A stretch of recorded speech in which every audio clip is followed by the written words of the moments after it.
पहुँची पारिनी विकास जोंथिपाई हंतसंत हेउछंती एही ग्रामवासी। हाँ आज्ञा, देश स्वाधीनतार स्वाद चाखिबा परे मध्य एही अंचल रे विकास पहुँची पारि नाही। आपण माने एही भिडियो रे देखुथिबे दृश्य हेउछि भोलागड़िया ग्राम पंचायतर दृश्य।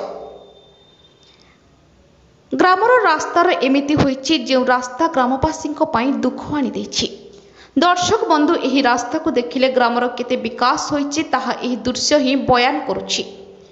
काहेकिना ग्रामर मुख्य रास्तार अवस्था जदि एही भली तेबे आपण माने अनुमान करि पारुथिबे लोकंक अवस्था केउ भली थिबो। एही रास्ता देई प्रतिदिन 2-3टी ग्रामर ग्रामवासी निर्भर करुथिबा बेले स्कूल एवं कॉलेज जीवाको ग्रामर छात्र छात्री माने नाही नथिबा असुविधा भोग करुछंती। आहुरी मध्य ग्रामर एभली रास्ता समस्या पाई गाँ को आसी पारु नाही आंबुलांस। गुरुतर रोगी खटियारे बुहा हेउछंती। ग्रामर रास्ता एभली अवस्था पाई सरपंचक ठारू आरंभ करी प्रशासनिक अधिकारी निकट को बारंबार गुहारी जणाई मध्य किछि सुफल मिली नथिबा कहिसंती ग्रामवासी। जेउथिपाई आज बहु संख्यक महिला पुरुष एकत्रित होई पंचायत ऑफिस को ताला पकाइछंती। एभली किछि घटना मयूरभंज जिला खुंटा थाना अधीन भोलागड़िया ग्राम पंचायतर सारजमुंडी ग्राम रे एभली किछि घटना देखिबाक मिलिछि। कथा देई ठकी देले नेता, निर्वाचन परे निर्वाचन आसिछि हेले ग्रामर जो समस्या आगरु थिला एबे भी सेमिति रहिछि। प्रतिश्रुति पानीर गार देखिबाक मिलिछि।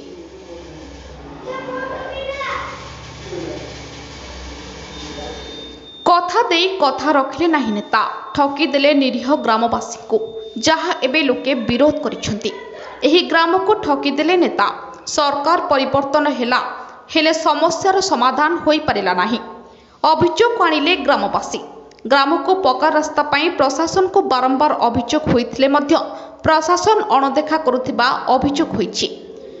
समस्यार समाधान पाई शेषे प्रतिवाद स्वरूप ग्राम पंचायत ऑफिस को बंद करी जेते पर्यंत ग्रामर रास्ता समस्या समाधान होई नथिबो सेते दिन पर्यंत ताला बंद रहिबो कही धारणा रे बसिले ग्रामवासी। सरकार गाँव को संजोग करने को पक्का रास्ता निर्माण करुछंती हेले एही ग्रामवासी माने ग्राम को पक्का रास्ता पाई धारणा दैछंती। तेबे देखिबा को बाकी रहिला कि केबे एही ग्राम उपरे सरकार को नजर पड़ुची आउ केबे ग्रामवासी को पक्का रास्ता स्वप्न पूरण करुछंती सरकार।